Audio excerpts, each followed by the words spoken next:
നമസ്കാരം. ഡിവൈൻ റെവറൻസിലേക്ക് സ്വാഗതം.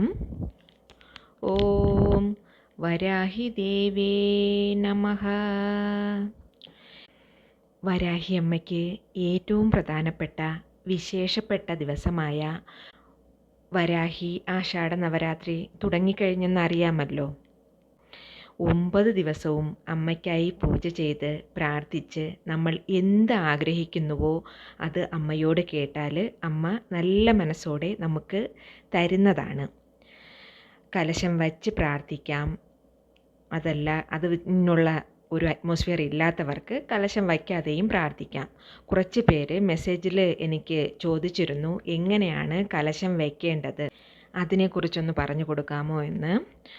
അപ്പോൾ എങ്ങനെയാണ് കലശം വയ്ക്കേണ്ടതെന്നും കൂടെ ദേവിക്ക് സമർപ്പിക്കേണ്ട നിവേദ്യം, ചൊല്ലേണ്ട മന്ത്രം, ഇതൊക്കെയാണ് ഇന്നത്തെ വീഡിയോയിൽ ഡിസ്കസ് ചെയ്യുന്നത്.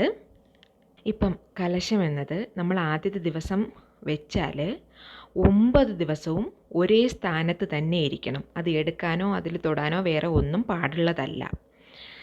കലശം എന്നാൽ കലശത്തിനായിട്ട് എന്തെല്ലാം വേണമെന്ന് വെച്ചാൽ, ബ്രാസ് അല്ലെങ്കിൽ കോപ്പർ അല്ലെങ്കിൽ സിൽവറിൽ ഒരു കുടം വേണം.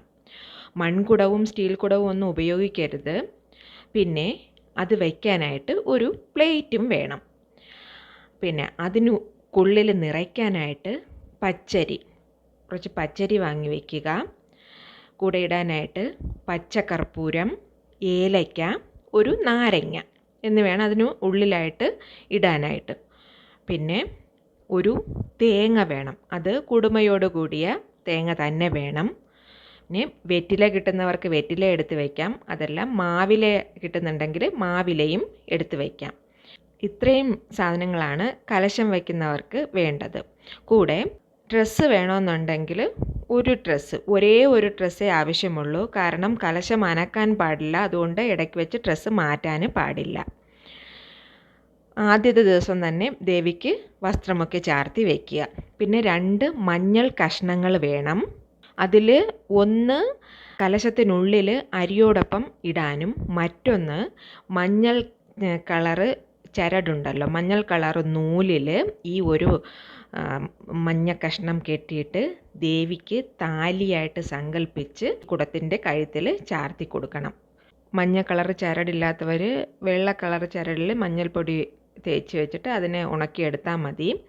പിന്നെ ഒരു 1 ഡസനോ കുപ്പിവളകൾ എന്ന് വെച്ചാൽ അമ്മയ്ക്ക് അത്രയും ഇഷ്ടപ്പെട്ടതാണ്. അത് പച്ച കളറോ ചുമന്ന കളറോ ആകാം. മഞ്ഞൾപ്പൊടി, കുങ്കുമം, കർപ്പൂരം, എണ്ണ, തിരി, സാമ്പ്രാണി, അഗർബത്തി എന്നിവ നമുക്കൊരു പൂജയ്ക്ക് വേണ്ടിയിരുന്ന കാര്യങ്ങൾ ഇതൊക്കെയാണ് വേണ്ടിയത്. അപ്പോൾ ഇതിലെ സംശയം മാറിയല്ലോ. ഇനി അടുത്ത് അമ്മയ്ക്ക് വെക്കേണ്ട നൈവേദ്യങ്ങൾ. പാനകം, അമ്മയ്ക്ക് കുടിക്കാനായിട്ട് പാനകം വയ്ക്കണം. പാനകം എങ്ങനെ ഉണ്ടാക്കുക എന്നുള്ളത് ഒട്ടുമുക്കാൽ പേർക്കും അറിയാം. എങ്കിലും ഞാൻ ഒന്നുകൂടെ പറയാം. ഒരു ഗ്ലാസ്സിൽ വെള്ളമെടുത്തിട്ട് കുറച്ച് ആവശ്യത്തിനൊരു ശർക്കര അതൊരു പാത്രത്തിലിട്ടിട്ട് ഈ വെള്ളവും ഒഴിച്ച് കുറച്ച് ചുക്കുപൊടിയും ഏലക്കാപ്പൊടിയും ഇട്ട് നല്ലതുപോലെ തിളപ്പിക്കുക. എന്നിട്ട് സ്റ്റൗ ഓഫ് ചെയ്ത് വയ്ക്കുക. അത് കഴിഞ്ഞ് ഒരു നാരങ്ങയുടെ അരമുറി എടുത്ത് അത് പിഴിഞ്ഞ് ഒഴിച്ചിട്ട് ഇത് അരിച്ചെടുത്ത് വയ്ക്കാം. ദൈവങ്ങൾക്ക് നിവേദ്യം വയ്ക്കുന്ന പാത്രങ്ങൾ നമ്മൾ നമ്മുടെ ആവശ്യത്തിന് എടുക്കരുത്. അമ്മയ്ക്കൊന്ന് പ്രത്യേകം ഒരു മൺപാത്രത്തിലോ ഗ്ലാസ്സോ അല്ലെങ്കിൽ ഏതെങ്കിലും നമ്മളുടെ സ്റ്റീൽ ഗ്ലാസ്സോ ഏതിലെങ്കിലും വയ്ക്കാവുന്നതാണ്. ഇനി അമ്മയ്ക്ക് കഴിക്കാനായിട്ട് നൈവേദ്യം എന്നാൽ മാതള അല്ലികൾ വയ്ക്കാം. പിന്നെ കിഴങ്ങ് വർഗ്ഗങ്ങളിൽ സ്വീറ്റ് പൊട്ടറ്റോ, മരച്ചീനി കിഴങ്ങ്, പൊട്ടറ്റോ ഇതെല്ലാം വയ്ക്കാവുന്നതാണ്. പിന്നെ ക്യാരറ്റ്, ബീട്രൂട്ട്, അതെല്ലാം സമയമുണ്ടെങ്കിൽ ക്യാരറ്റ് ഹൽവയാക്കിയോ ബീട്രൂട്ട് ഹൽവയാക്കിയോ അങ്ങനെയൊക്കെ വയ്ക്കാവുന്നതാണ്. സമയമില്ലാത്തവർ പച്ചയ്ക്കും വയ്ക്കാം. പിന്നെ ഫ്രൂട്ട്സ്, എന്തൊക്കെ ഫ്രൂട്ട്സ് വയ്ക്കാൻ പറ്റുമോ അതെല്ലാം വയ്ക്കുക. നമ്മുടെ വീട്ടിൽ എന്താ ഉള്ളത് അതെടുത്ത് വയ്ക്കുക. പിന്നെ ഒരു തേങ്ങ വയ്ക്കുമ്പോൾ തേങ്ങ പൊട്ടിച്ച് വേണം 2 മുറി തേങ്ങ, ഒരു തേങ്ങയുടെ 2 മുറി വയ്ക്കുക. പിന്നെ അത് കഴിഞ്ഞിട്ട് നമ്മൾ കിച്ചണിൽ എന്തൊക്കെ ഉണ്ടാക്കുക, അമ്മയ്ക്ക് കഴിക്കാൻ പറ്റുന്നത് എന്താ വെച്ചാൽ അത് വെറൈറ്റി റൈസിൽ എന്തൊക്കെ വരും? Curd rice.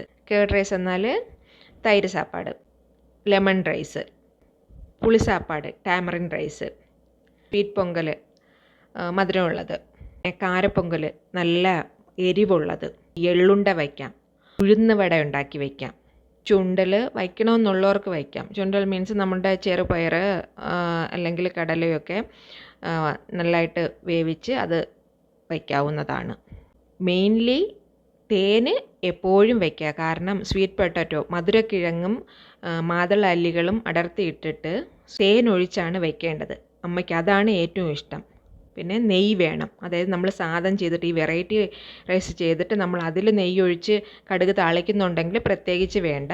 അതല്ല എന്നുണ്ടെങ്കിൽ ഇതിൽ ഒരു സ്പൂണ് നെയ്യ് ചേർക്കുക. കാരണം അന്നത്തിൻ്റെ ദോഷം മാറാനാണ് നമ്മൾ നെയ്യ് ചേർക്കുന്നത്. പൂക്കളെ പറ്റി പറയുകയാണെങ്കിൽ അമ്മയ്ക്ക് ഏറ്റവും ഇഷ്ടപ്പെട്ടത് റെഡ് കളറാണ്. റെഡ് കളർ അരളിപ്പൂവ്, റോസാപ്പൂവ്, ചെമ്പരത്തിപ്പൂവ്, പിന്നെ വെള്ള കളറും അമ്മയ്ക്ക് ഇഷ്ടമാണ്.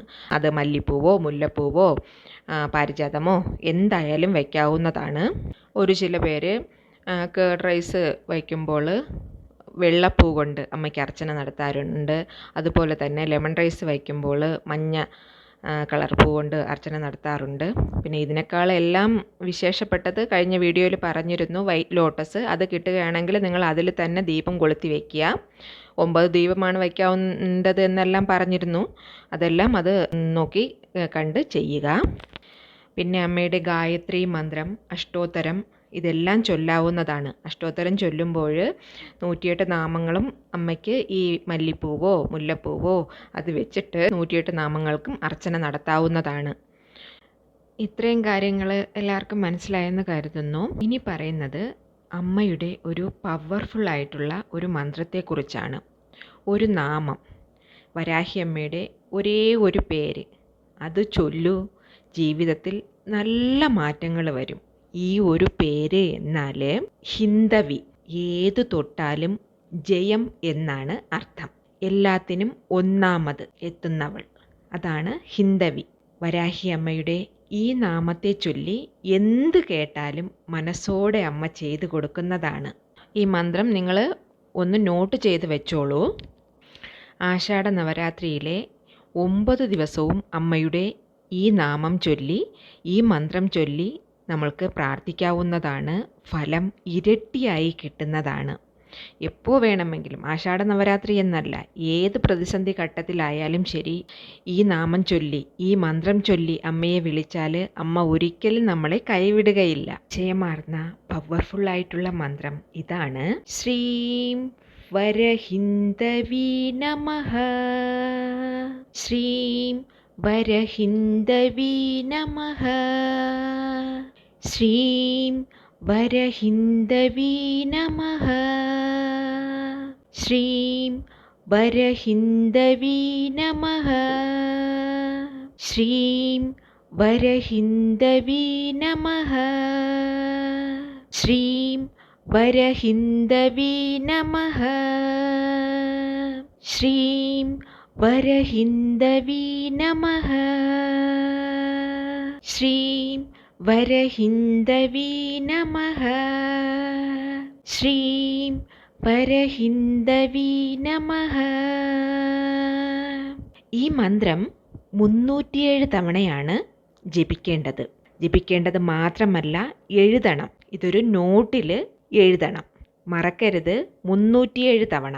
വരാഹി അമ്മയെ നമ്മൾ നൈവേദ്യമെല്ലാം കൊടുത്ത് പ്രാർത്ഥിക്കുന്ന സമയത്ത് ഒരു 1 hour സമയമെടുത്ത് 307 തവണ ഈ മന്ത്രം പറഞ്ഞെഴുതുകയോ അതല്ല എഴുതുകയോ ചെയ്യുക. എഴുതാനും പറ്റാത്തവർ ആണെങ്കിൽ ഈ നാമത്തെ 307 തവണ വായാൽ ചൊല്ലുക. 2 ചെയ്താലും അതല്ല, 2ഉം ഒന്നിച്ച് ചെയ്താലും ഫലം ഒന്ന് തന്നെയാണ്. ഏത് മനസ്സിൽ കരുതി ചെയ്യുന്നുവോ, നമ്മൾ എന്താവശ്യം പറഞ്ഞ് ചെയ്യുന്നുവോ അതിനുള്ള റിസൾട്ട് നമ്മൾക്ക് കണ്ടിപ്പാ കിട്ടിയിരിക്കും. അതിൽ ഏതൊരു സംശയവുമില്ല. അത്രയ്ക്കും ശക്തിയുള്ള പവർഫുള്ളായിട്ടുള്ള വരാഹി അമ്മയുടെ ഒരു നാമമാണിത്. ഞാൻ പറയാതെ തന്നെ എല്ലാവർക്കും അറിയാം വരാഹി അമ്മ എങ്ങനെയാണ്, നമ്മൾ എങ്ങനെ അമ്മയെ സമീപിക്കുന്നുവോ അതിന് നമുക്ക് തരുന്ന റിസൾട്ട് എങ്ങനെയാണെന്ന് ഞാൻ പറയാതെ തന്നെ എല്ലാവർക്കും അറിയാവുന്നതാണ്. വീഡിയോ യൂസ്ഫുൾ ആയിട്ട് തോന്നുന്നുണ്ടെങ്കിൽ ഇതൊക്കെ ഒന്ന് ചെയ്ത് നോക്കുക. അതിൻ്റെ ഫലം വളരെ വലുതായിരിക്കും. ഇന്നത്തെ വീഡിയോ എല്ലാവർക്കും ഇഷ്ടപ്പെട്ടെന്ന് കരുതുന്നു. വീഡിയോ ഇഷ്ടപ്പെട്ടിട്ടുണ്ടെങ്കിൽ ചാനൽ സബ്സ്ക്രൈബ് ചെയ്യാനും ലൈക്ക് ചെയ്യാനും ഷെയർ ചെയ്യാനും പക്കത്തുള്ള ബെല്ലൈക്കൺ കൂടെ അമർത്തി ഓൾ എന്ന ഓപ്ഷൻ ക്ലിക്ക് ചെയ്യാനും മറക്കല്ലേ. ഇനിയൊരു ന്യൂ വീഡിയോയുമായി വരുന്നത് വരേക്കും നന്ദി, നമസ്കാരം.